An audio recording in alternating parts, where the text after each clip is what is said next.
So today I want to talk about an issue that I've been researching for over a year, and it is about this concept that women are naturally passive or submissive, and women want to be dependent, and this is just all the natural order.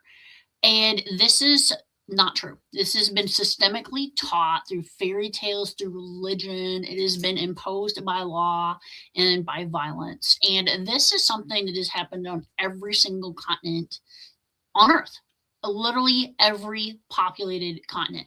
And I think that's a pretty strong message that we need to understand is how these things come together. And so the first thing that I want to talk about is places where women did have much more power and how those were destroyed. And so they were predominantly destroyed through colonization. So in Native American societies, women owned the houses. They were predominantly matrilineal. There were some patriarchal systems as well in place in Northern America and throughout the Americas, but it was predominantly matrilineal societies. In Aboriginal Australian societies, many of these places, when they were colonized in Mexico, the Spanish colonizers, in Latin America, they oppressed these rules on people, and they said, like, no, this is not the natural order.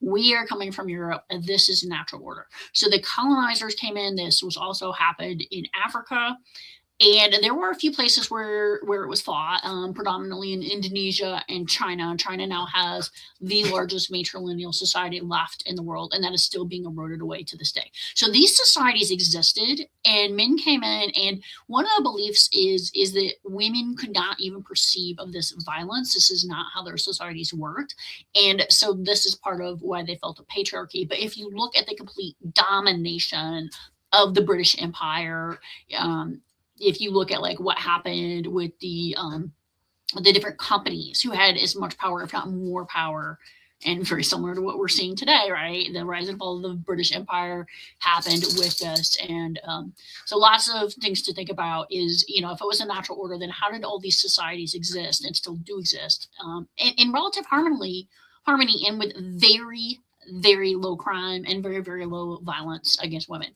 Now let's talk about the next thing which I want to talk about, which is religious justification. And this is not on any one particular religion, but most religions in general that are practiced now are patriarchal religions.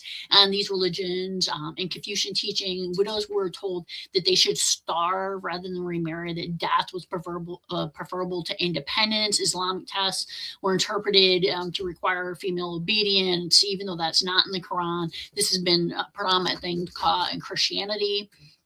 And Catholic missionaries who were going to Latin America. What used to be taught was this Marian Samoso, which I am probably just not pronouncing right at all. I'm thinking mimosos, whatever.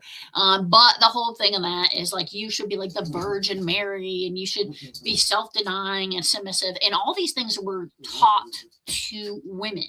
Women were told to be these things. Women did not say we should be these things.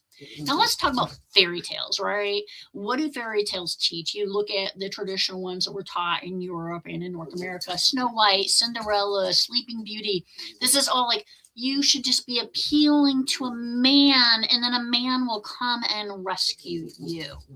Luckily, we are changing that. We're changing the narrative. But it wasn't just European. In African folk tales, women were often portrayed as evil, intellectually inferior.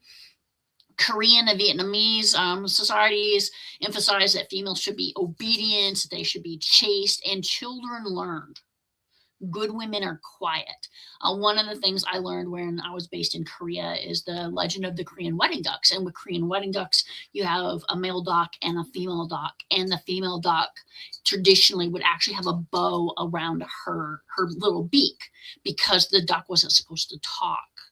Yeah, the female duck representing a woman isn't even supposed to talk, to express her anger. Now let's talk about something stronger, and this is a little bit of a trigger warning, and that's violence. So if the stories weren't good enough, if what was happening, wasn't enough, then it was really about violence. It was completely okay to hurt women. Yeah, like, literally, it's okay. Rule of thumb actually was a means of as long as you hit your wife with something smaller than your thumb, it was okay. And we're seeing this violence now. We are seeing right now in the United States of America a viral video of a pregnant woman where an ICE agent's kneeling on her back. There has been 50 incidents of agents smashing out car windows with crying children and women in these cars. This is 6 times the amount that's happened in the past. It's absolutely insane the amount of violence that we're seeing. We are seeing women shot in Chicago by ICE agents. We are seeing women shot now in Minneapolis. Sorry, getting a little emotion there, because it is not normal to see this. And legal systems is kind of fifth scene. The legal systems inform this. There were laws that took away the legal rights of women. Women became virtually property. Women couldn't own property. And this is not just in the United States. This was not just in Europe. This is literally around the world. Women lose their rights and are subjugated to men by legal systems. And this is only just starting to change. And so in England, marital rape was legal until 1991. And this is absolutely insane to me. There are still 32 countries that explicitly allow marital rape, saying it cannot be denied to men. And this includes India, where there's a lot of other aggressive sex acts that have been seen, women being violated in public spaces. And there are 112 countries worldwide that do not criminalize marital rape. So, what is the conclusion? It's pretty simple. Extreme gender hierarchy wasn't universal, it wasn't natural. It's something that has been imposed in modern times, especially with colonization. And what is the sixth theme, though? The sixth theme, which is super, super important, is women resisted. There have been women resistance movements around the world. I want to give out a shout out to my sisters over there in South Korea for the 4B movement. You go.